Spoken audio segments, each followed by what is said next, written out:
All right, this is first grade math homework for lesson 11-5. Again, this is just a follow-up from our lesson. We're subtracting mentally backwards by 10, okay? You can you can mentally subtract 10 from any number. 72 minus 10. Imagine moving up one row on the hundreds chart. Or subtract 1 from the tens digit.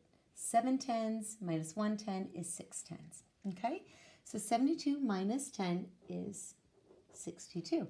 So we're just going to use mental math to solve. And again, you can use whatever strategy you'd like. Go ahead and solve this on your own and then come back and check it with me. Okay, 85 minus 10. Well, 8 minus 1 is 7, and 5 minus 0 is 5. Okay, let me do the tens place first. 3 minus 1 is 2. Now I'm going to do the ones place. 7 minus 0 is 7. But you can just look at that. 37 minus 10 is 27. 59 minus 10. 5 minus 1 is 4. 9 minus 0 is 9. See how we keep that digit in the nines, the ones place here, the same, because it's always going to be subtracted by 0. 41 minus 10. 4 minus 1 is 3. 1 minus 0 is 1. 7 minus 1 is 6. 5 minus 0 is 5. 1 minus 1 is 0. 6 minus 0 is 6. So this one's just 6. Okay? All right, let's take a look at our back page here again. We are just getting in the habit of subtracting 10, which is not too tricky. So I'm just going to go ahead and do it without any other strategies. I know 29 minus 10 is 19. 14 minus 10 is 4. 28 minus 10 is going to be 18. 45 minus 10 is going to be 35. 78 minus 10 is going to be 68. And 13 minus 10 is going to be 3. So again, you can use whatever strategies you'd like to. Okay, here's algebra. I love doing algebra because it's a math mystery. So we get to figure out what the number is in each box. So write the missing number in each equation. Something plus 10 equals 50, okay? So I'm at 50 plus 10.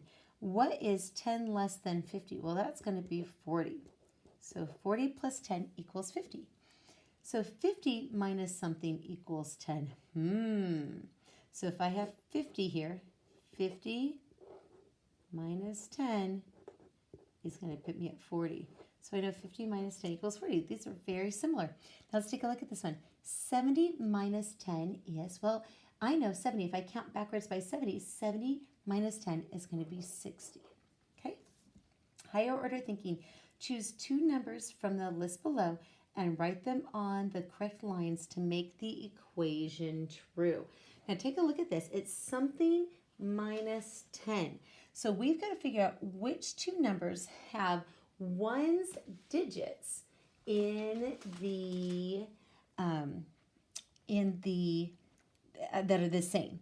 Okay, so let's see. We have a 5, a 4, a 5, a 5, an 8, and a 2 in our ones digits. So we want ones that are similar. So I'm going to circle just the ones that are 5s, okay, to make it true. Because if we have a 4 here, it's going to be a 4 here, and we need two numbers. So 4, 8, and 2 won't work. So now we got to take a look at our numbers. We've got 25, 45, and 55 to see what works. Something minus 10 equals the other one. Which ones are close by a group of 10? Is 25 plus 10 45? No.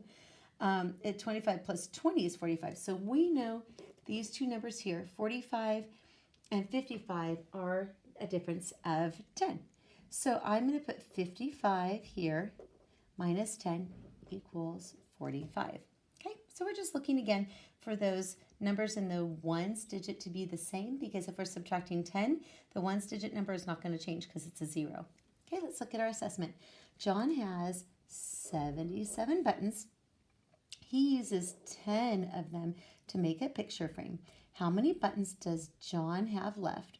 Write and solve the equation for this story. So he has a total of 77 buttons, and he uses 10 of them. So 77 minus 10. So let's do our tens numbers first. 7 minus 1 is 6. Now remember, our ones digits are not going to change because 7 minus 0 is 7. So he has 67 buttons left over. All right, great job, everybody.